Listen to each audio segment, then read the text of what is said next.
Maple Grove residents in the southwest part of the city won't have to travel as far to buy groceries.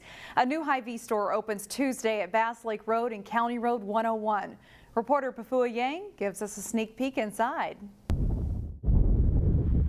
You can tell it's a new store with neatly shelved products, tidy aisles, and spotless floors. Hy-Vee in Maple Grove is ready for shoppers. It's all about following the customer's lifestyle. Hy-Vee CEO says there are features here that you won't be able to find at any other Hy-Vee stores. We like to try things and see if they work, and then if they don't work, we move on and try other things. The Maple Grove location features a large open dining area for fast casual dining with a full service bar. It also features Basin, an all-natural beauty brand of bath and body products. But a few of the new ones is a housewares department that is just awesome. We have a table with chairs set out where you can see what it'll look like in your own home. And one of the most exciting, the candy department. You know, we've got a coin-operated unicorn ride over there, and just like all this candy you've never even seen before. That's like just really neat stuff. Storton Becker has already hired more than 300 people, including 100 full-time positions. We'll end up staffing almost 500 employees in the building. Store leaders expect opening day to be busy. Long hours. We've been here early and late, just making sure everything in the building is absolutely perfect. Because he says people in this area have been waiting for it. Maple Grove is about, you know, as hot of area to be in the cities right now as anything. In Maple Grove, Pafua Yang, CCX News. Hy-Vee is also planning a second Maple Grove store in the northern part of the city across from Target on Maple Grove Parkway. There's no word yet on when construction on that store will begin. Brooklyn Park police are looking for two men who broke into City Hall and stole money from an ATM. This is surveillance video from September 29th, which was a Sunday when City Hall was closed. You can see one man scoping out the place. He then gets another man, and the two proceed to use a sledgehammer to break into the ATM, which is located near the front entrance of City Hall. Police are calling this a bold move, especially since it happened around noon in broad daylight. They broke into City Hall and they went directly to the cash machine, the ATM machine, and they broke into the ATM machine and did recover or receive an undisclosed amount of cash. Brooklyn Park police are taking extra precautions to secure the building during the construction process. If you have any information or you recognize the two men, you are asked to give police a call.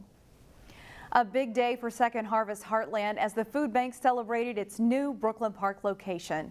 Thursday, Second Harvest cut the ribbon on its new volunteer center on Winnetka Avenue.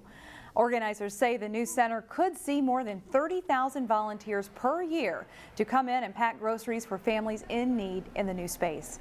And later next year, the rest of the building will provide more storage and transportation capability for the busy charity. It gives us triple the warehouse space and cooler and freezer space. That means we can provide more fresh food, more produce, more vegetables, more lean proteins. That's what people really want, and that's what they can't afford. With the new volunteer center up and running, Second Harvest is looking for your help. If you'd like to volunteer, check out our website, ccxmedia.org. The weather may have you looking to do some indoor activities this weekend. Neil Persley has not one, but two gallery exhibits rather to tell you about in today's Weekend Showcase.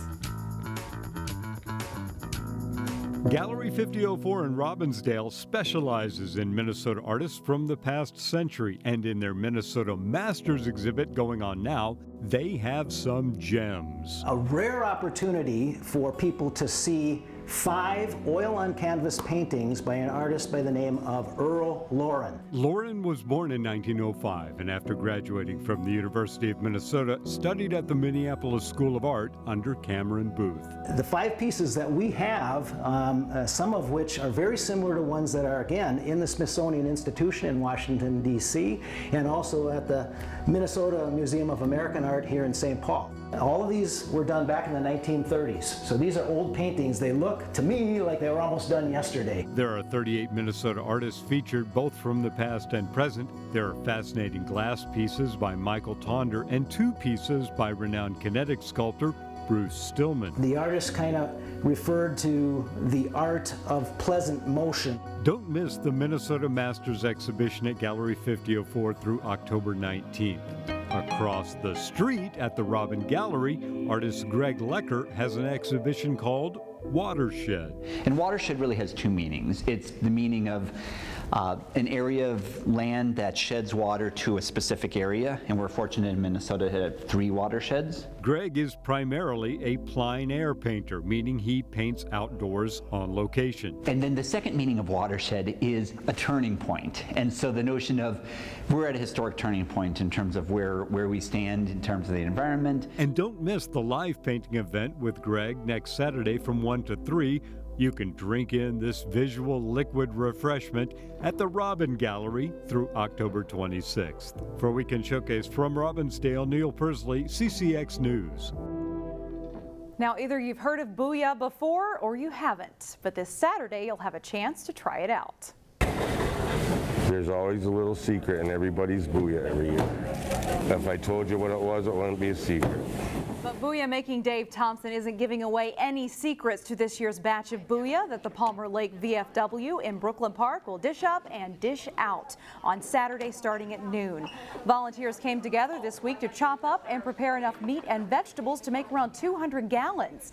The thick stew will start cooking Friday at noon. It'll be ready on Saturday, but because of the yucky weather, they will even deliver it to your car to make it easy for you.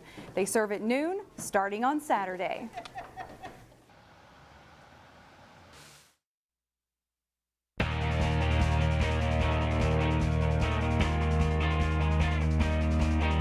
Prime time for local cross-country runners. Conference championships were on the line in 2 of the main conferences we cover. The girls up first at the Lake Conference meet at Gale Woods. Young runners dominate the top spots. Wayzata freshman Abby Nekenicki is the winner in a time of 18 minutes 9.3 seconds. Hopkins 7th grader Sydney Drevlo takes 3rd place for the Royals. Wayzata's Grace Link finishes strong for 8th place. The Trojans are 2nd as a team. On the boys' side, Wayzata senior Shawaib Hussein wins in a time of 16 minutes 4.4 seconds. Hopkins' Nico Shemansky and Benjamin Haberman take 9th and 10th place respectively.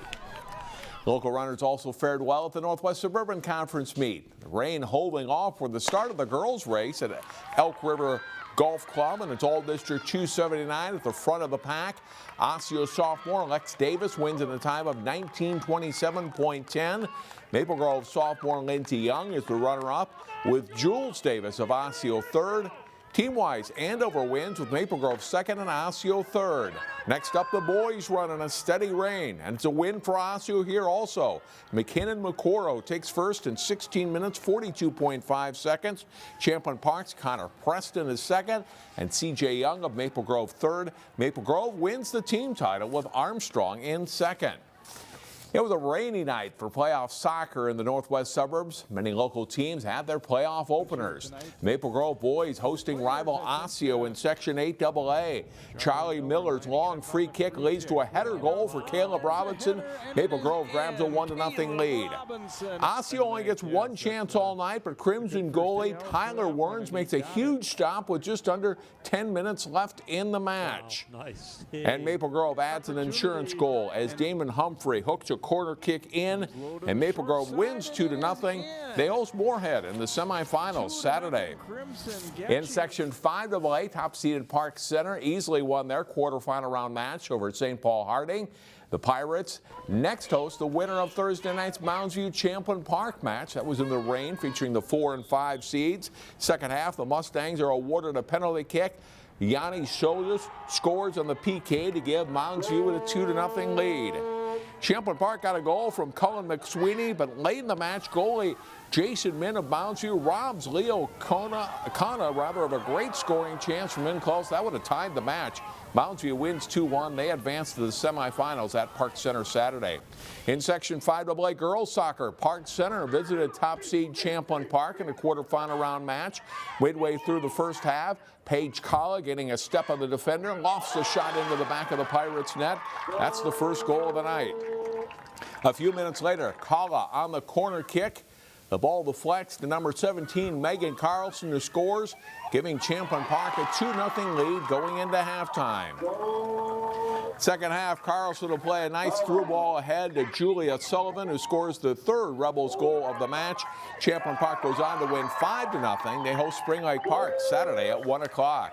In Section 6AA girls soccer, defending section champion, Wayzata is the number 3 seed in this year's tournament. In the Trojans quarterfinal round match with Hopkins, Morgan Barnett delivers on the penalty kick try in the first half, and Wayzata has a 1-0 lead. Second half, Hopkins on the direct free kick, a nice shot into the net. That ties the score at 1. Avery Petty with that goal. But Wayzata gets the game winner here. Meredith Hedke scoring to make it 2-1 Wayzata. Trojans go on to play Minneapolis Washburn on Saturday. Section 6AA boys quarterfinals, Wayzata hosting Armstrong. First half, Falcons down 1-0 when Jake Hansen takes a short pass, drills it into the back of the net, tying the score at 1. Still 1-1 in the second half, and Wayzata's Evan McGugan rips a shot into the Armstrong net off the direct free kick. Wayzata wins 5-1. They'll play Washburn Saturday afternoon.